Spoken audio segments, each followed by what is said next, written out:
देवी, इस आसन पर विराजमान हो जाओ।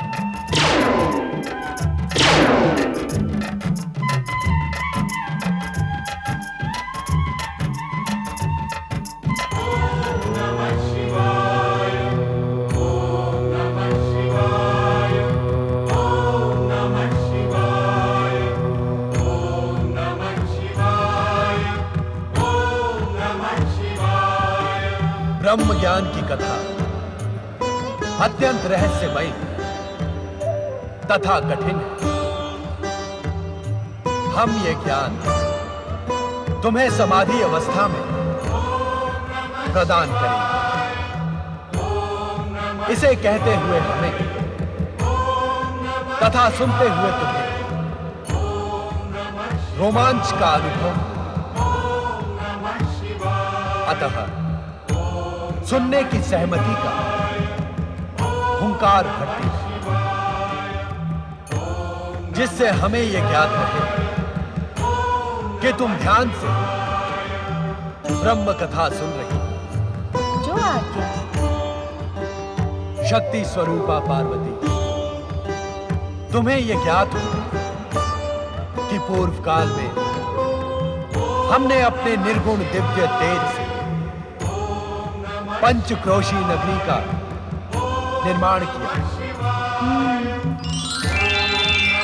इसी पंचक्रोशी नगरी में श्री हरि विष्णु पुरुष के रूप में प्रकट होकर हमारे पंचाक्षरी मंत्र का प्रणव सहित ब्रह्म ज्ञान की साधना करते हुए जप करने लगे।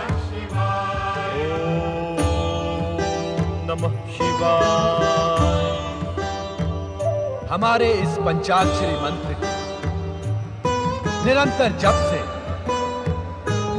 एक दिव्य ध्वनि का निर्माण हुआ। उस दिव्य ध्वनि से आनंद की लहरें उठने लगी। श्री हरि विष्णु का संपूर्ण शरीर इस आनंद लहरी का अनुभव करने लगा।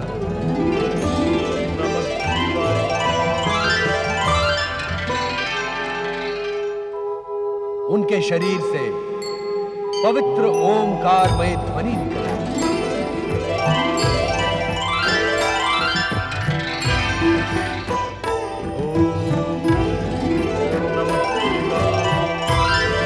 ये ओमकारमय ध्वनि इस बात का संकेत है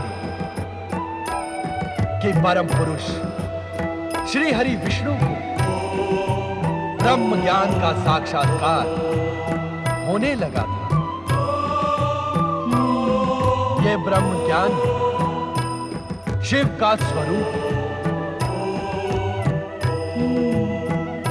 जो जीवात्मा मुझ परमात्मा स्वरूप के इस ब्रह्म ज्ञान को अपने हृदय में स्थित देख लेते हैं, वो साक्षात हमें अर्थात शिव तत्व को प्राप्त कर लेते हैं।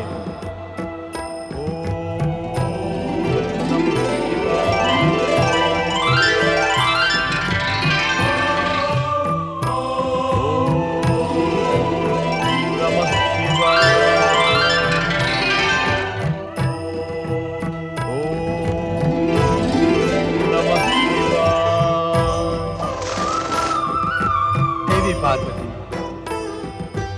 लोक कल्याण तथा निरंतर शिव भक्ति में प्रयत्नशील शुद्ध आत्माओं, निर्मल मन और सात्विक बुद्धि वालों को शीघ्र ही शिव तत्व की प्राप्ति हो जाती है।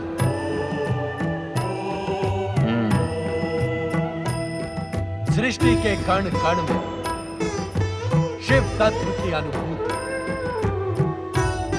प्राणी मात्र की श्रद्धा और भावनाओं को आहत न करना तथा संपूर्ण संसार को शिव की रचना मानने वाली जीवात्माओं को शिव ज्ञान की प्राप्ति हो।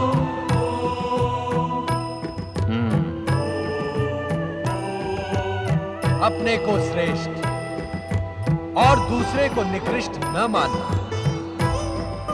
तप, जप और पवित्रता की ओर अग्रसर होने वालों के मार्ग में बाधक न बनने वाली अहंकार रहित जीवात्माओं को शिव भक्ति की प्राप्ति होती है। शिव तत्व, शिव ज्ञान और शिव भक्ति की प्राप्ति से मन, आत्मा और बुद्धि तेजस्वी तथा ओजस्वी बन जाती है। इतना प्राप्त कर लेने पर कुछ भी प्राप्त करना शेष नहीं बचता। शिव तत्व, शिव ज्ञान और शिव भक्ति को प्राप्त करने का एकमात्र मार्ग है शिव चरणों में अपना जीवन समर्पित कर निरंतर हमारे पंचाक्षरी मंत्र ओम नमः शिवाय का जाप कर। हमारे इस पंचाक्षरी मंत्र ओम नमः शिवाय में संसार का सर्वश्रेष्ठ ज्ञान समाहित है।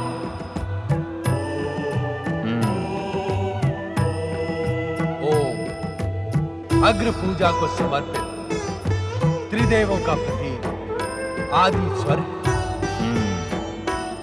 शिव जीवन के कल्याण का स्वरूप है तथा उस कल्याण रूपी शिव स्वरूप नमन ब्रह्म रूपी शिव को प्राप्त करने का सर्वोत्तम उपाय है। यही ब्रह्म ज्ञान का सत्य है, यही शिव की सुंदर रचना है। मेरे द्वारा प्रकट सत्यम, शिवम और सुंदरम से युक्त यह ब्रह्म ज्ञान उन्हीं महाभागों को प्राप्त होता है जो मेरे स्वरूप में अगाध श्रद्धा रखते हैं।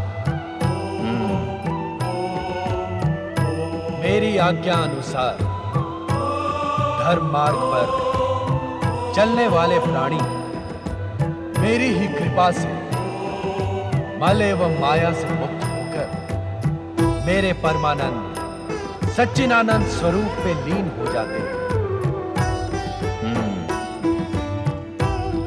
स्वयं मेरे द्वारा रचित एवं कहे गए इस दिव्य ज्ञान को प्राप्त ज्ञानी इस ज्ञान के प्रकाश रूपी अग्नि से अपने कर्म में शरीर को क्षण भर में जलाकर मेरी कृपा से कर्म बंधन से छुटकारा पाकर मोक्ष को प्राप्त कर लेते हैं।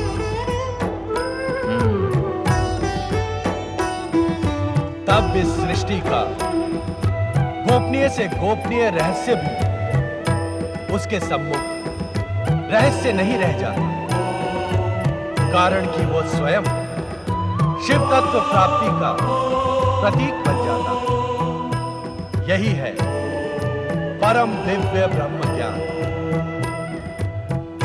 जिसे पाकर तुमने अपनी आत्मा को मुझ परात पर ब्रह्म में समाहित कर दिया है। अब तुम स्वयं शिव तत्व, शिव ज्ञान और शिव भक्ति की प्रतीक हो।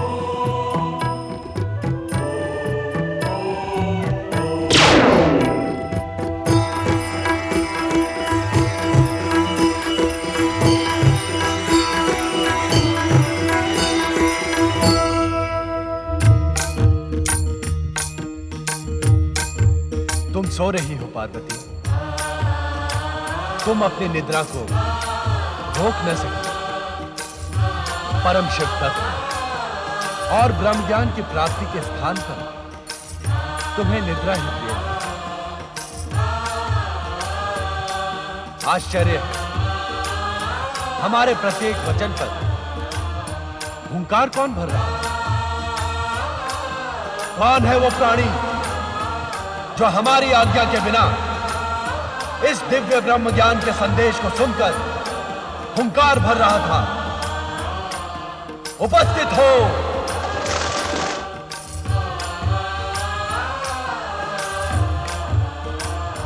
महादेव जी, आपकी आज्ञा के बिना तीनों लोकों में एक कण भी इधर से उधर नहीं होता। मुझे आपके डमरूनाद द्वारा इस स्थान पर पहुंचने का संदेश मिला।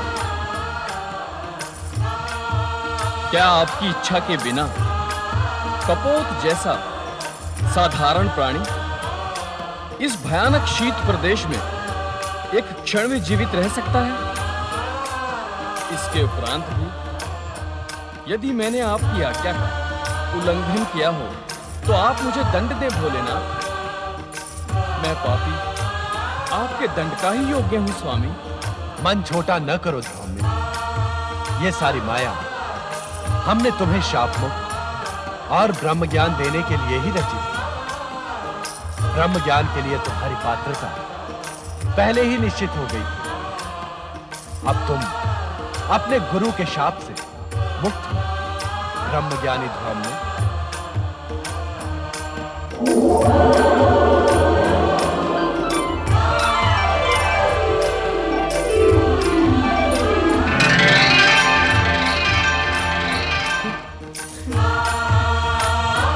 भोलेनाथ, भोलेनाथ, आप कृपा निधान हैं, दया के सागर हैं।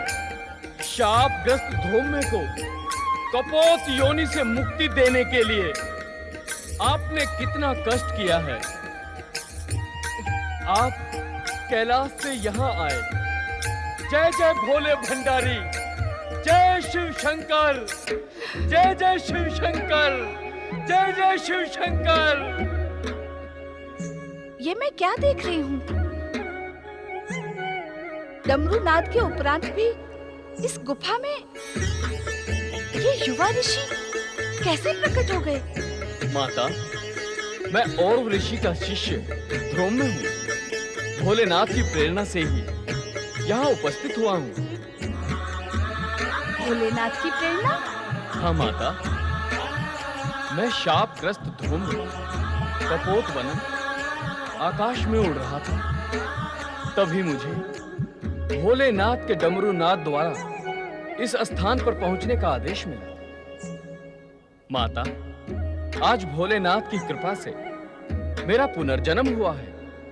अन्यथा कपोत योनि से मुझे मुक्ति कौन प्रदान करता? मैं समझ गई स्वामी। इन्हीं धौम्य ऋषि को शाप मुक्त कर ब्रह्म ज्ञान का उपहार प्रदान करने के लिए ही आप मुझे इस पवित्र अमरनाथ गुफा में लेकर आए। किंतु मेरा दुर्भाग्य देखिए स्वामी, पाकर भी मैं उस दिव्य ज्ञान से वंचित रह गई। मेरी अभागी निद्रा। पश्चाताप न करो पार्वती। तुम्हारा निद्रा मग्न होना भी हमारी ही लीला का अंग था। धौम्य, अब तुम अपने गुरु के पास जाकर उनकी उद्विग्नता का शमन करो। हमारी आराधना करते हुए भी वे दुखी हैं। उनका मन अस्थिर है। तुम उन्हें दिव्य ब्रह्म ज्ञान प्रदान करो जो तुम्हें हमसे प्राप्त हुआ है। हाँ धौम्य, एक शिष्य का अपने गुरु के प्रति यही कर्तव्य भी है। एवं संभवतः आने वाला भविष्य इस बात का साक्षी होगा कि तुमसे अधिक मूल्यवान गुरु दक्षिणा किसी भी शिष्य ने अपने गुरु को प्रदान नहीं की। जो आज्ञा माता। धौम्य, हम तुम्हारे विनम्र स्वभाव और सदाचार से प्रसन्न होकर तुम्हें दिव्य शक्तियां भी प्रदान करेंगे।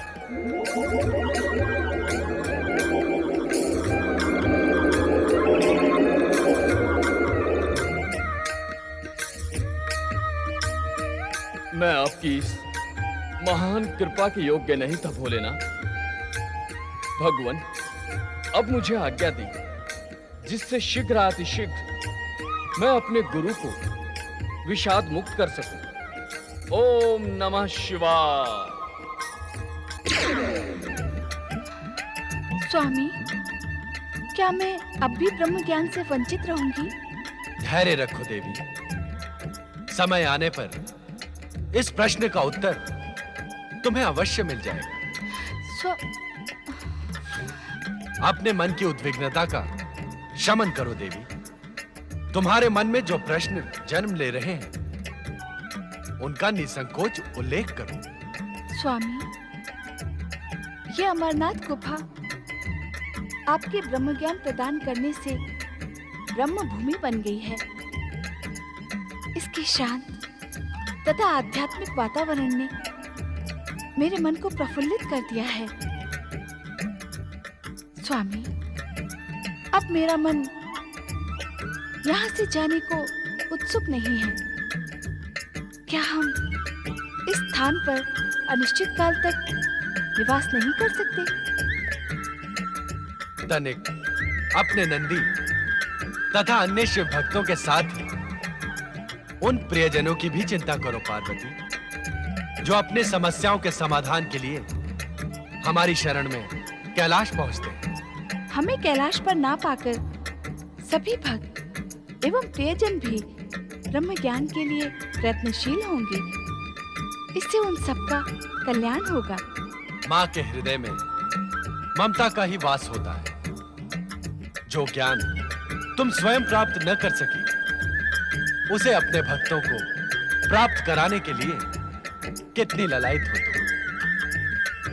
तुम्हारी इच्छा का सम्मान करते हुए हम तब तक यहां निवास करेंगे जब तक तुम स्वयं कैलाश जाने की इच्छुक नहीं होती।